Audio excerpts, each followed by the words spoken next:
అధికారులు సిట్టు వేసామని చెప్తున్నారు. అంటే విచారణ చేయాలి, దేనికైనా విచారణ చేసి దాని మీద వచ్చిన విషయాల్ని ప్రజలకు తెలియచేయాలి. ముఖ్యంగా విచారణ చేసే ముందే ఈ రాష్ట్రంలో నారా చంద్రబాబు నాయుడు గారు ఆ ప్రసాదం కలుషితం అయిపోయింది, కలిపేశారు, అది ఇది అనేటువంటి మాట చెప్తున్నారు.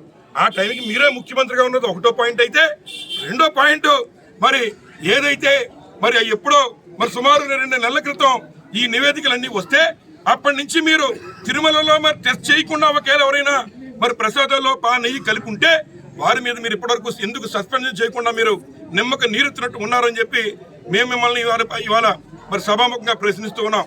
మరి అలాగే ఇవే కాకుండా ఇంకా ఉన్నటువంటి అనేక విషయాల్లో మరి ఉన్నటువంటి ఎవరైతే ఎన్డీడీబీ చైర్మన్ గా ఎవరైతే ఉన్నారో మరి మనీషా అనేటువంటి ఆమె, అలాగే పాత వర్ష జ్యోతి అని చెప్పి పాత చైర్మన్ గా ఎన్డీడీబీకి పాత చైర్మన్ గా ఉన్నటువంటి వారిని మీరు నివేదికకి పంపించే ముందే మీరు తిరుమలలో వారితో మీటింగ్ పెట్టుకుని మంతనాలు చేసి మీకు అనుకూలంగా రిపోర్టులు తెప్పించుకునే కార్యక్రమం చేస్తున్న సంగతి అందరికీ తెలుసు.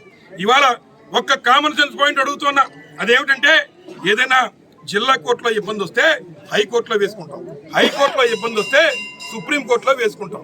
ఇవాళ నారా చంద్రబాబు నాయుడు గారు ఈ రాష్ట్ర ముఖ్యమంత్రి హోదాలో మీరు ఇందులో కల్తీ జరిగిందని మీరు అనౌన్స్మెంట్ ఇచ్చేసి మళ్ళీ మీరు సిట్ అంటే సిట్, స్టాండ్ అంటే స్టాండ్ ఉన్న అధికారుల్ని మరి విచారణ చేయమని అడుగుతారని అడుగుతున్నా.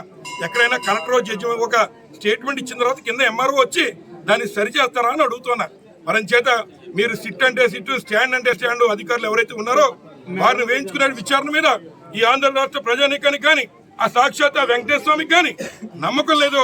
మీకు నిజంగా తిరుమల తిరుపతి దేవస్థానం మీద మీకేమాత్రం అభిమానం ఉన్నా, మీరు నిజంగా హిందూ అయ్యింది మీరు చిత్తూరులోనే పుట్టుంటే మీరు మరి ఏదైతే మరి ఉన్నటువంటి సిట్టింగ్ జడ్జి చేత మరి సుప్రీంకోర్టు సిట్టింగ్ జడ్జి చేత కానీ లేదా విశ్రాంత మరి న్యాయమూర్తి చేత కానీ మీరు దీని మీద విచారణ చేయించేటువంటి శక్తి మీకుందా, లేదా సిబిఐకి అప్పచెప్పేటువంటి దమ్ము మీకుందా అని చెప్పి సందర్భంగా మేము అడుగుతున్నాం.